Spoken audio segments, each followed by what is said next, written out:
The next topic is electric circuits. In this section, we will talk about how electricity moves and how to harness it for work, and we will also talk about basic circuits, electric circuits, and basic component of electric circuits. To start, let's talk about electric potential, also known as potential difference. Uh, Electric potential is commonly also called voltage. We can either call it electric potential, potential difference, or voltage, and we can think of a voltage as the driving force or the pressure that gets charges moving.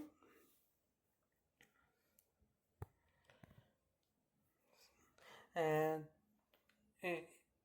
in technical term, and we can define voltage as the work done per unit charge, and mathematically we can represent V is equals to work done over Q. In last section we talk about the work done in an electric field and how it is related to potential energy. And if we calculate that work and divide it by a charge in the charge that work had to move, we will get a voltage, and the unit of voltage, if we look at here, the unit of voltage is volt, also written as V. And if we want to find the actual dimension of voltage, we can look at here. Work done is in joule and charge is in coulomb. So the voltage is basically joule over coulomb. And in order to understand what electric potential is, we can look at an everyday example of a double A battery. The Whenever we are purchasing a battery, we generally look at the battery, and these batteries are 1.5 volt. What that means is that the battery provides 1.5 joule 1.5 joule of energy for every coulomb of charge that moves through the circuit. And in order to understand electric potential, we can also use an analogy to the gravitational field. Imagine holding a bowling ball equivalent to a charge at the top of a hill. The work you did to move it there, move the bowling ball there, gave it a gravitational potential energy. And when you let it go, that difference in height, the gravitational potential energy creates the force to move the mass. Similarly, in an electric circuit, the battery creates that heel, or meaning the potential difference to push the electric charge. So in simple word, we can say electric potential is the push that pushes the charges to create electric current. And the electric current, we just said voltage pushes the charges to form an electric current. In the similar way, we can define electric current as the actual flow. We defined current as the movement of electric charges. When charges are separated and stationary, we talked about it in the previous section. Whenever charges are separated, we have a positive charge, negative charge, and they are not moving and they are stationary, then we have a static electricity. But when the charges are in motion through a conductor, like we can see in a figure here, we have a conducting wire, and these charges, electrons are moving, and this flow of electron is called electric current, and generally it's represented by capital letter I, and the unit of electric current is 1 ampere, and mathematically it's given by the ratio of charge per unit time, meaning electric current is given by this number of charges flowing through particular section per unit time, and the unit is coulomb per second, and we call it ampere, and the symbol of ampere is capital A.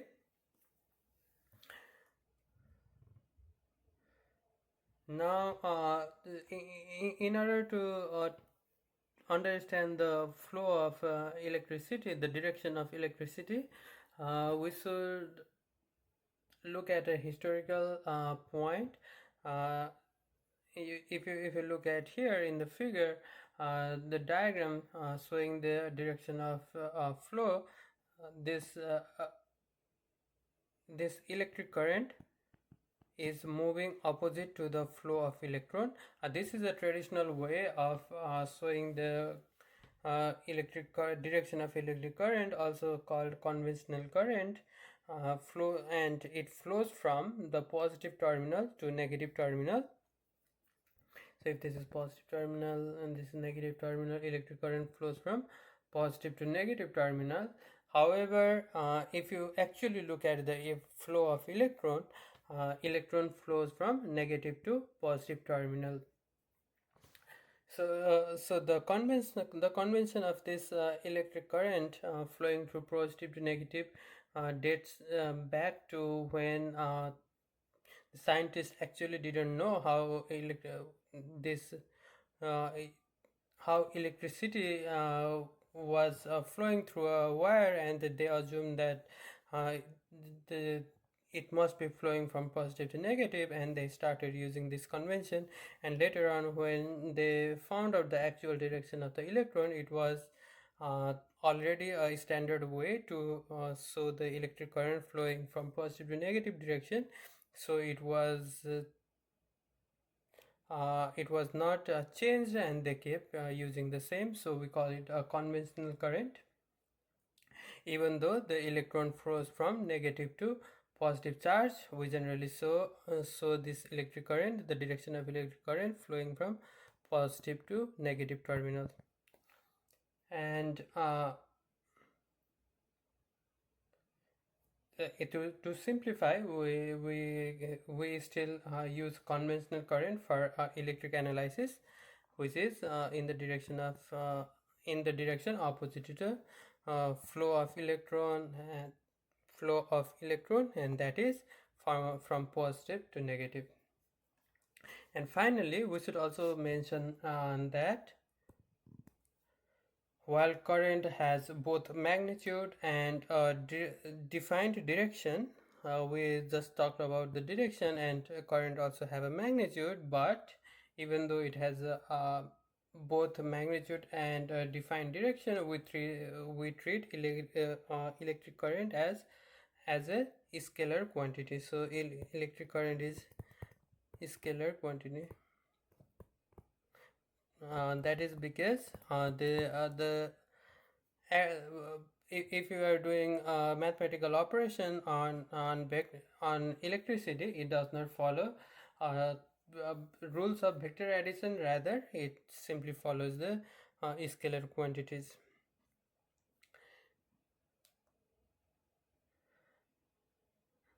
There are different kind of the electric current, and they are alternating current and direct current.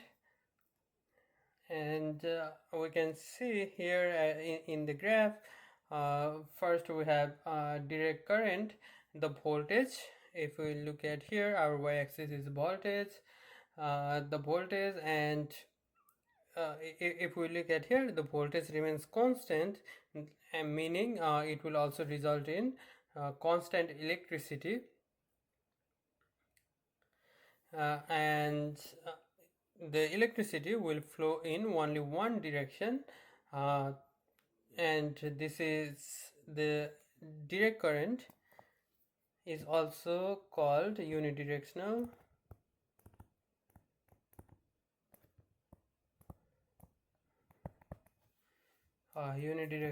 flow, and the voltage will remain constant, and the electric flow will only electric current will only flow from positive terminal to negative terminal, and it does not change its direction. And we also have an alternating current, we can see in the figure here the voltage and the current periodically reverse the direction. We can see here the voltage at some point it gets the highest peak in the positive direction, and then it periodically changes to a lower peak in highest in negative direction, and so on. It repeats the same fluctuation uh, over time, and we call it alternating current because it alternates between positive and negative voltage.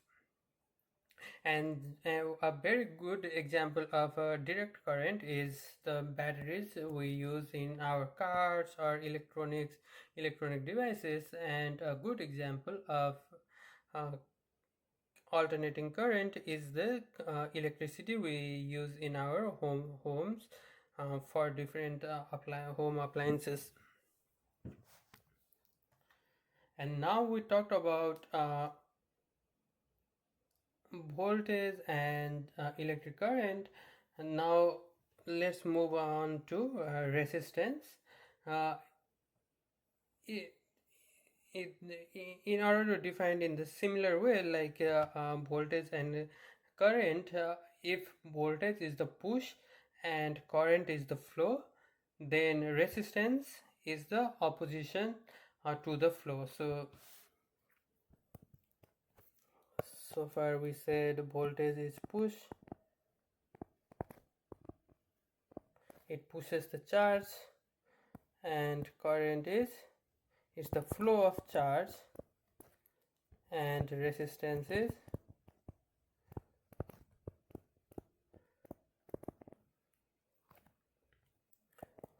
opposition to that flow.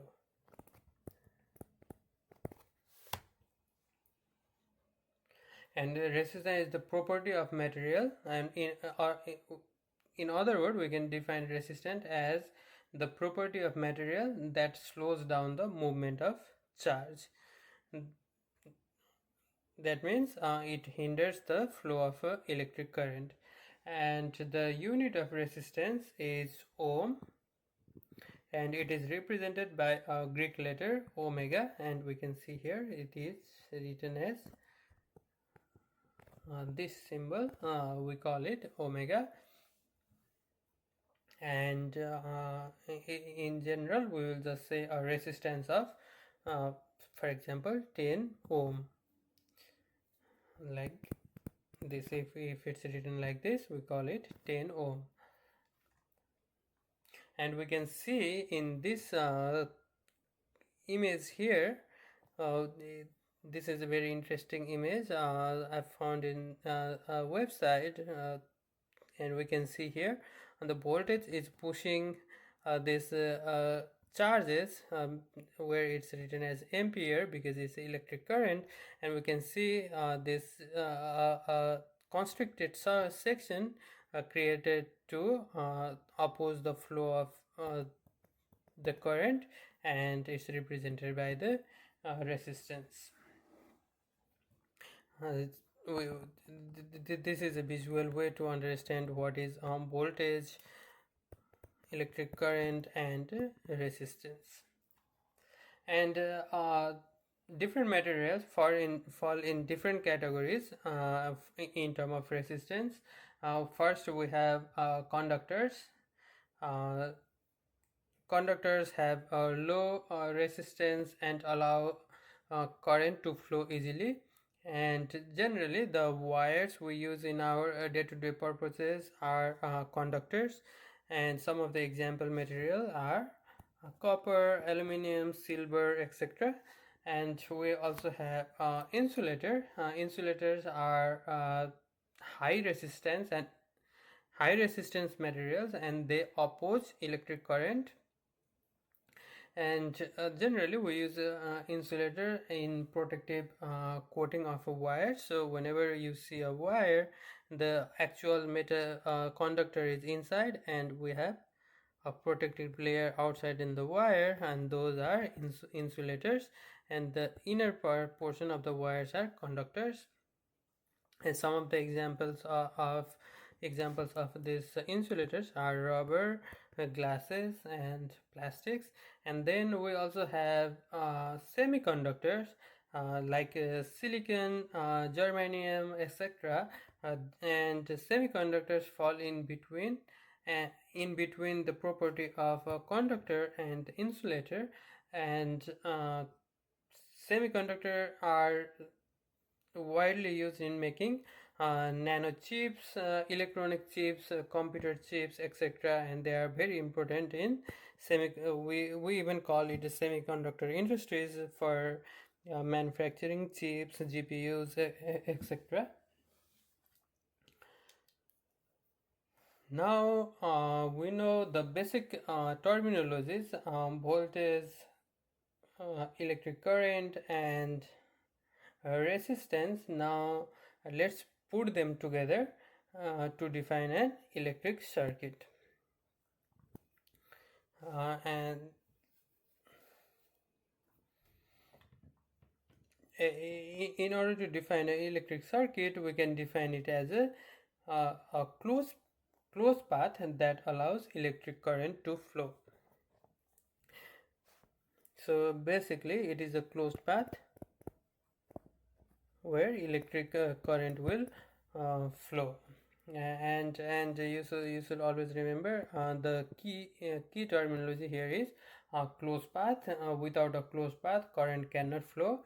If the circuit is open, the current will not flow. And if we for example if we are using if we are trying to light a light bulb, then if the circuit is open, it will not turn on the light. And every functional circuit requires three essential components. These are required component. Without these three component, electric circuit we cannot have a working electric circuit. And the first one is source, and this source provides the electrical energy and the potential difference, meaning the voltage. This is what creates a potential difference between positive and negative terminal, or in other words, this is what will push the charges. So we have to have an electric source. And some of the example of electric sources are batteries, generators, etc. And then we also required a conducting path, and this conducting path carries the current. So the current will flow through the conducting path. And one of the example of conducting path are the wires we generally see in our day-to-day life, mostly copper wires. This could be copper wire. And lastly we have a load. Load is generally nothing but is just a resistance with some specific purpose. For example, here we say a light bulb, and we call it a load. Load is the component that uses the electrical energy and convert it into another form, and such as light bulb, resistors, motors, etc. So resistor will convert the electrical energy into heat energy, motor will convert electric energy into motion energy, and light bulb will convert electrical energy into heat energy and light energy. And sometimes and these are the required the minimum required electrical components. Sometimes we will also see switches in a simple structure, a simple electrical circuit, and as you get more complicated, there will be different components like diode, capacitors, etc.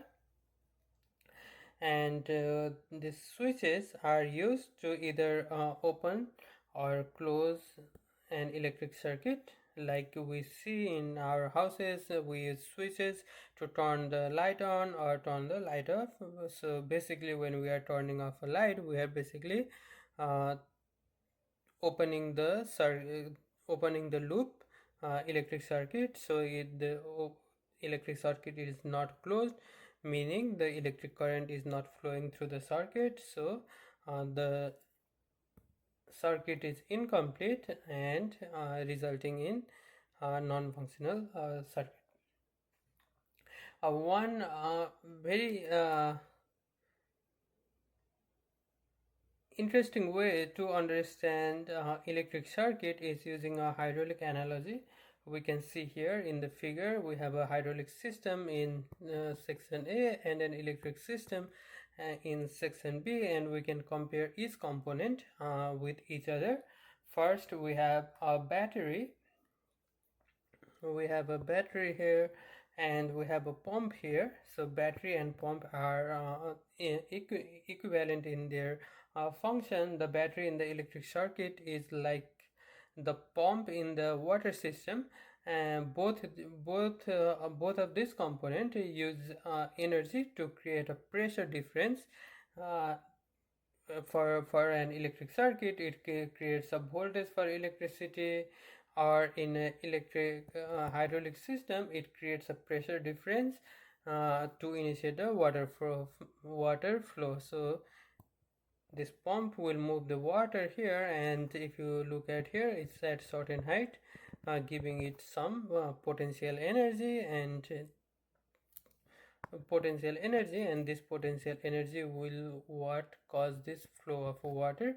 Similarly, the potential difference between these two terminals is what will create the will push the flow of electric current, electric charges.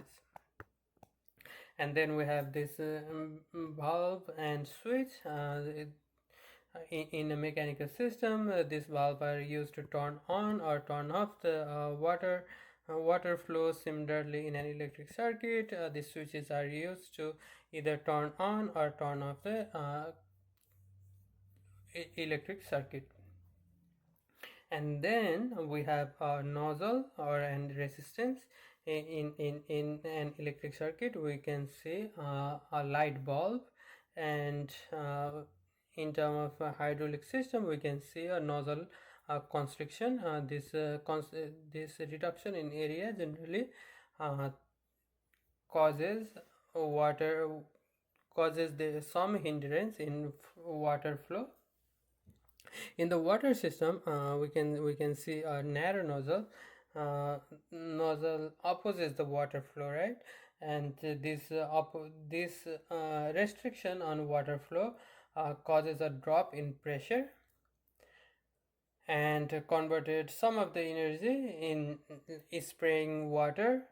Similarly, in an electric circuit, the resistor, and sometimes we also call it load, and the resistor or the load converts electrical energy into heat or light energy, causing the voltage to drop.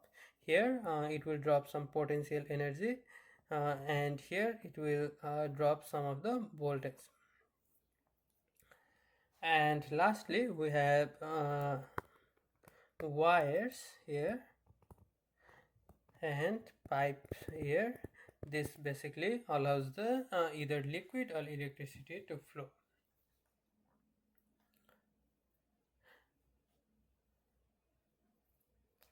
And to start looking at some of the electric circuits, simple electric circuit, we can see generally when we have electric circuit, we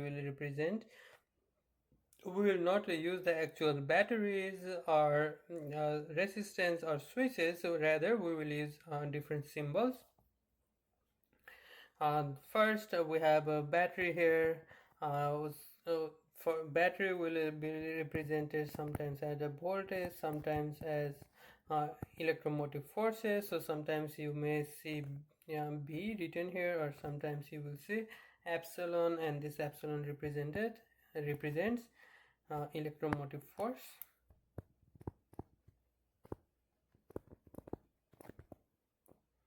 Is basically the same.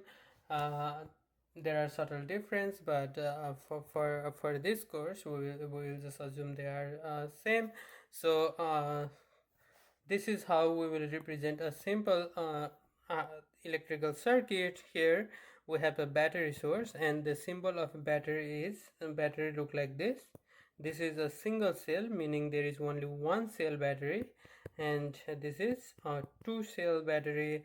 And if you look at here, this longer line is a positive terminal, and the shorter section is a negative terminal. So if you look at this electric circuit, this is a positive terminal and this is negative terminal.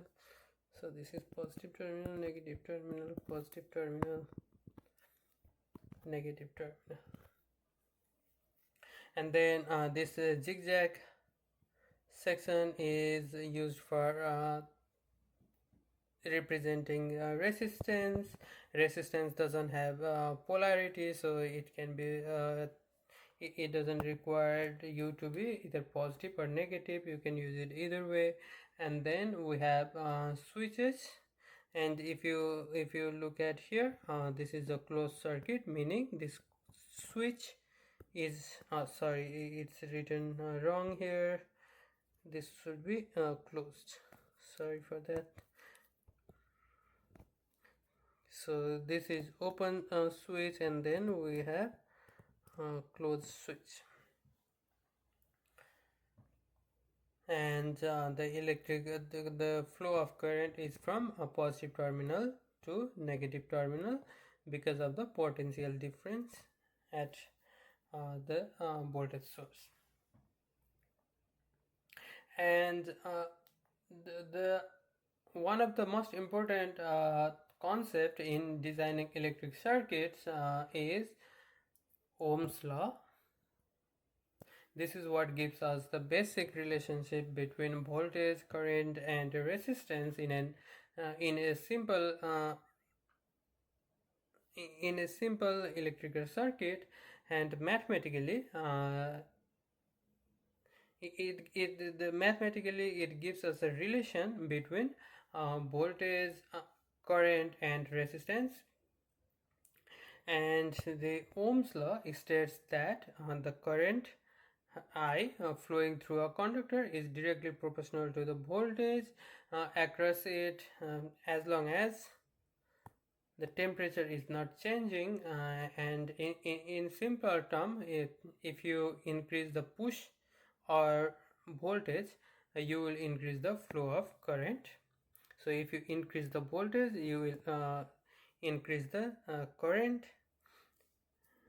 So B is proportional to current. And if we would want to remove this proportionality symbol, we generally have to use a constant in order to replace this. So we use IR. So this is where we get this relation IR here. R is the proportionality.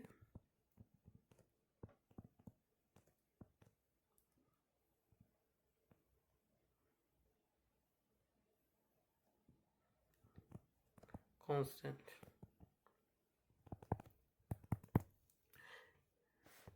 And we can write this relation in different form.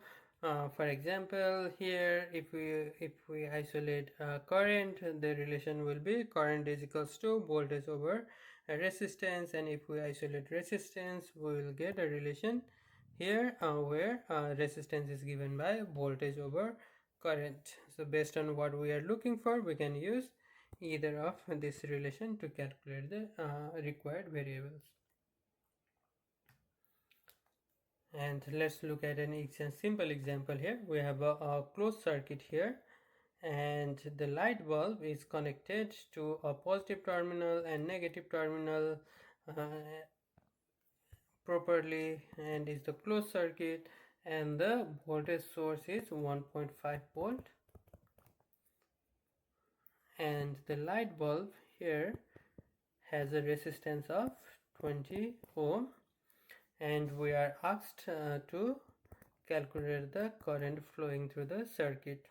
And in order to do that, we will use Ohm's law, and Ohm's law gives us the relation here: current is equals to voltage over resistance, and this is voltage is 1.5 volts and the resistance is 20 ohm. And if we calculate this, if you put the numbers in calculator, you will get 0.075 volt per ohm. This is equivalent to 0.075 ampere. So the current flowing through this simple electric circuit is 0.075 ampere. Or if we convert it into milli by multiplying by 1000, we can also say current is equals to 75 milliamps.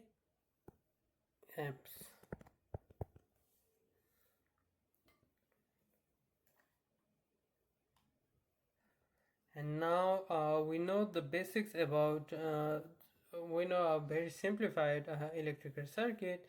Now we need to look at different kind of electric circuit, and one of the very basic kind of electric circuit is circuit in series. We call it series circuit. In this circuit there is only one path. If we look at here, there is only one way, so it has to go from here, here, here, and here. In a series circuit, there is only one path for the current to flow. So the current has only one path to flow, and all the components, the battery, all these components here, battery, if there is a switch, if there are resistance, all the resistance are lined up on a single loop, and they are lined up one after another in a single loop. So we can see here all the components are lined up on a single loop one after another. And in this kind of electric circuit, we said there is only one path for current to flow. That means the current that passes through one component must also pass through all the components, meaning the current flowing at this point, at this point, at this point, and at this point, all this current should be the same value. So the current is not changing even after it passes through some resistance. And the if for example, and next is that next property of a series circuit is that if we have a multiple resistance like this, here R1, R2, R3, we have three resistance, then the total resistance can be easily calculated as the algebraic sum of all these three resistance, B1, R1, R2, and R3. And one thing we should also note in an series circuit is that there will be some voltage drop. There will be voltage drop here, voltage drop here, and voltage will also drop in this charge as well. So the voltage, if we look at here, for example, if we say this is 1.5 volt. That means this positive terminal is at 1.5 volt and the negative terminal should be 0, because what is 1.5 volt is basically saying the difference in potential across this 2 point is 1.5 volt. So in order for this negative terminal to be 0, first the current flows from here, right? So at till this point the voltage is still 1.5 volt, and then it will drop some voltage here. So it in this point here we will have voltage less than 1.5, and as it passes through this resistance the voltage will drop further, and it will drop the remaining voltage here, and this terminal will be zero potential voltage. So in summary, in a series circuit the current passing through every all this component will be the same regardless of how many resistance we have, and the voltage will drop across each voltage, and if there are multiple resistance the total resistance is algebraic sum of all the resistance.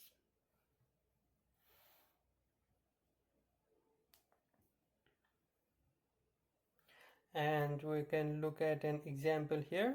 It's a simplified diagram. Here we have a voltage source, electromotive force here, and then we have resistance R1, resistance R2, and the question is asking us two resistors are connected in series with a battery. There's only one loop, and meaning they are connected in series, and it also says R1 is less than R2. So R1 is less than R2. Which of the two resistors has a greater current flowing through it? So it's basically asking, if I write a current here, if I say current passing through R1 is I1 and current passing through R2 is I2, is asking which current is higher, greater in R1 or R2. And we just defined our property in a series circuit, saying that the current that passes through one component must also pass through all the other components, meaning I1 should equal to I2.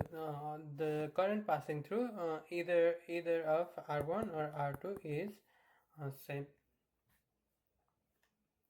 If they were light bulb,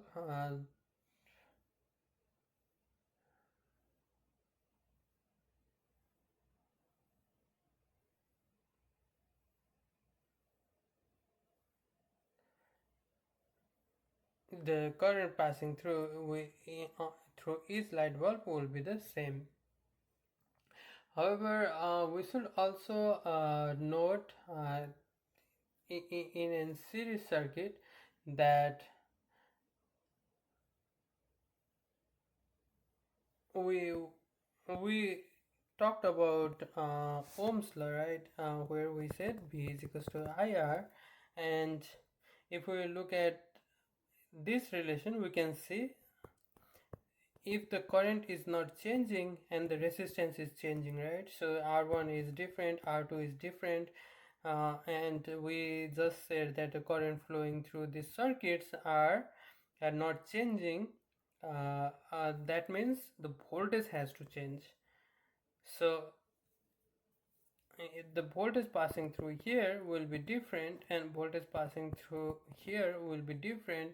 What it means in day-to-day life, like in practical sense, if you connect 3 light bulbs with a battery, in this case if we connect 2 light bulbs with a battery, the resistance is large, which means the total current is less, because the overall resistance in the circuit is given by R1 plus R2, right? So this increases the overall resistance and results in overall low current because of this relation. And if you only had one bulb, because of the lower current and the voltage being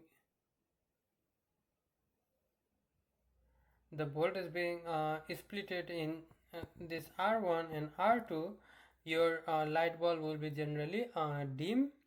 And if for example, if we have three light bulbs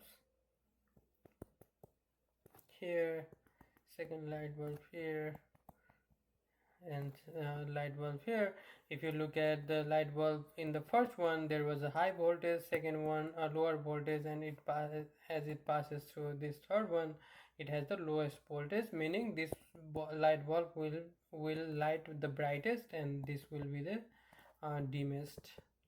So the overall summary of all this explanation is that uh, in day-to-day life, like in our home appliances, our home electric circuits is generally not created in this form, because if we have a multiple equipment in our systems, the equipment that's at the end of the circuit will have very low voltage. And if you have noticed, all these electronics equipment, when you buy it, they are generally rated at certain amount of voltage. In the most of the appliances in our houses are 120 volt rated, meaning in order for them to operate properly, you have to have 120 volt. And if your circuit is in a series circuit, you will not get 120 volt at the end of your circuit, right? So you cannot operate those electrical instruments. So in order to solve that problem, we have parallel circuit. And in a parallel circuit, components, these electrical components are connected across 2 points. For example, if we see here, we have 2 points, and this we have added two extra we added an extra component here, like this. We splitted this single line into three different lines. And now if we look at this circuit, if this was a current flowing through this circuit, now there are, instead of just one single way like in a series circuit, we have different different ways for this current to pass through. So we have one way, one first path, second path, and third path. So the electrical current is split into three different ways. So in a simple way, we can say these components are connected across the same 2 points, which creates multiple separate paths or branches, multiple separate paths or the branches. And this current will the current flowing through each of this path will be different. And if we add all the currents, for example, current flowing through this point, current flowing through this point, and current flowing through this point, we will get a single the current at this point. So we can also write, so basically there was one current and it's split into three separate ways. And a key definition in a parallel circuit is that the voltage will remain same in each branch. So the voltage about this 2 point in each scenario is the same. So the voltage on each component will remain the same. For example, if this was voltage B, then the voltage across this resistance is also B, voltage across second resistance is also B, and voltage across third resistance is also B. Voltage uh, remains the same across all three across all the branches, and the resistance also decreases instead of increasing. In the series circuit, if we had a 3 resistance, it was algebraic sum. However, in a parallel circuit, the resistance is given by this relation, 1 over, this is the total resistance, is equals to 1 over first resistance plus 1 over second resistance plus 1 over third resistance. And if you calculate this, the total resistance will decrease as there are more branches added.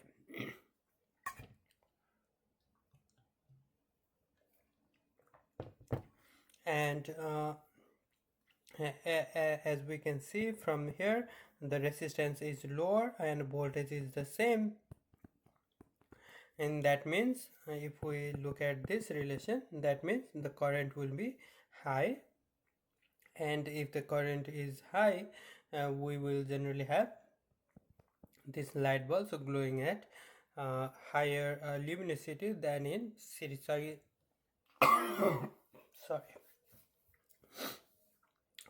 However,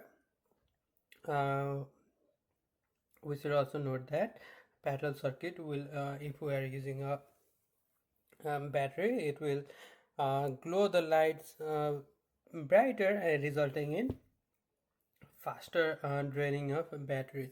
And if we look at our house electric circuit, this is what we generally will have. Meaning, even if we are using like a 10 home appliances, all the home appliances will get same amount of voltage.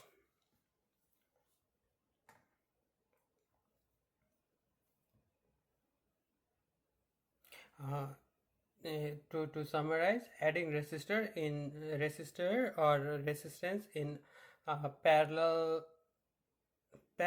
actually decreases the total equivalent resistance of the circuit, and this allows more total current to flow from the battery. And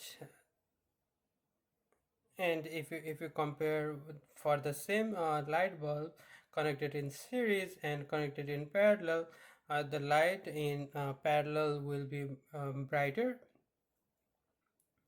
and then in electric circuit, than in series circuit, but you will also deplete the battery more quickly because more total current is being drawn to light all these 3 light bulb with higher brightness compared to series circuit.